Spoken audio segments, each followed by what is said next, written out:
ભરૂચ ખાતે ભાજપના નેતા અને કેન્દ્રીય મંત્રી પુરુષોત્તમ રૂપાલાના વિરોધમાં ભરૂચ રાજપુત ક્ષત્રિયો મોટી સંખ્યામાં કલેક્ટર કચેરી ખાતે એકત્ર થઈ વિરોધ નોંધાવી આવેદનપત્ર પાઠવ્યું હતું। ભાજપના નેતા અને કેન્દ્રીય મંત્રી પુરુષોત્તમ રૂપાલા સામે સમગ્ર ગુજરાતમાં ક્ષત્રિય સમાજ દ્વારા જબરદસ્ત વિરોધ કરાઈ રહ્યો છે।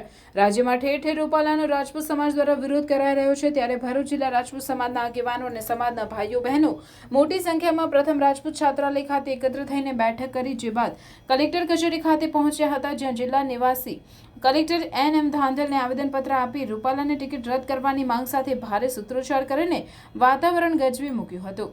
જ્યારે સમાજ દ્વારા રૂપાલાના પુતળાનું દહન કરવા જતાં પોલીસે જોઈ જતા PI સહિતના અધિકારી અને આગેવાનોમાં દોડધામ સાથે પુતળાની ખેંચતાણના દ્રશ્યો પણ સર્જાયા હતા।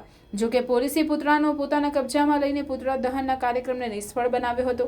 વિરોધ કાર્યક્રમમાં કોંગ્રેસના પ્રદેશ મહામંત્રી સંદીપ માંગરોલા, પૂર્વ જિલ્લા કોંગ્રેસ પ્રમુખ પરિમલસિંહ રણા, રાજપૂત સમાજ અગ્રણી વિરપાલસિંહ અટોદરિયા સહિત અન્ય અગ્રણીઓ અને ખૂબ મોટી સંખ્યામાં રાજપૂત સમાજના ભાઈઓ બહેનો ઉપસ્થિત રહ્યા હતા। એક સમાજને ઈરાદાપૂર્વક બદઈરાદાથી એને બદનામ કરવાના પ્રયત્ન કર્યા છે, એટલે IPC અને CRPCની ગંભીર કલમો મારફતે તેને જેલ ભેગો પણ થાય એ માટે પણ પ્રયત્ન કરવામાં આવશે। અને ત્યારબાદ CM અને PM નરેન્દ્ર મોદી સાહેબને પણ સરકારશ્રીના માધ્યમથી અમારી એક વિનંતી છે કે 2014માં એક વાયદો કોણીએ ગોળ આપ્યો હતો રાજપૂત સમાજને કે રજવાડાનું ભવ્ય મ્યુઝિયમ સ્ટેચ્યુ ઓફ યુનિટી ખાતે બનાવવામાં આવશે। એ મ્યુઝિયમના મારફતે રજવાડાઓનું આ દેશની વિલીનીકરણના, આ દેશના ઘડતરમાં શું યોગદાન છે એ સમજાવવામાં આવશે એવું માનનીય પ્રધાનમંત્રીશ્રીએ કોણી પર ગોળ આપ્યો હતો। આજે દુઃખ સાથે કહેવું પડે છે કે તેની જમીનનો એક ટુકડો પણ લેવામાં નથી આવ્યો। એવી સ્થિતિ છે કે રાજપૂત સમાજ જ્યારે 10 વર્ષથી પણ ખૂબ શાંતિથી સહન કરે છે, 80% રાજપૂત સમાજ જ્યારે આ જ ભારતીય જનતા પાર્ટીના મતદાર હોય, તો એવા સંજોગોમાં આ ભારતીય જનતા પાર્ટીના મતદારો ખસશે એની તમને બાહેંધરી આપીએ છીએ। અને આગામી દિવસોમાં જ્યાં જરૂર પડે ત્યાં તમામ પ્રકારના વિરોધ નોંધાવવાના પ્રયત્ન કરવામાં આવશે। ગંભીર નોંધ લે દરેકે દરેક ક્ષત્રાણીઓ ચૂંટણી લડવા માટે તૈયાર છે અને અમે એમની સામે લડીશું અને એમને અમે નહીં લડવા દઈએ, નહીં જીતવા દઈએ।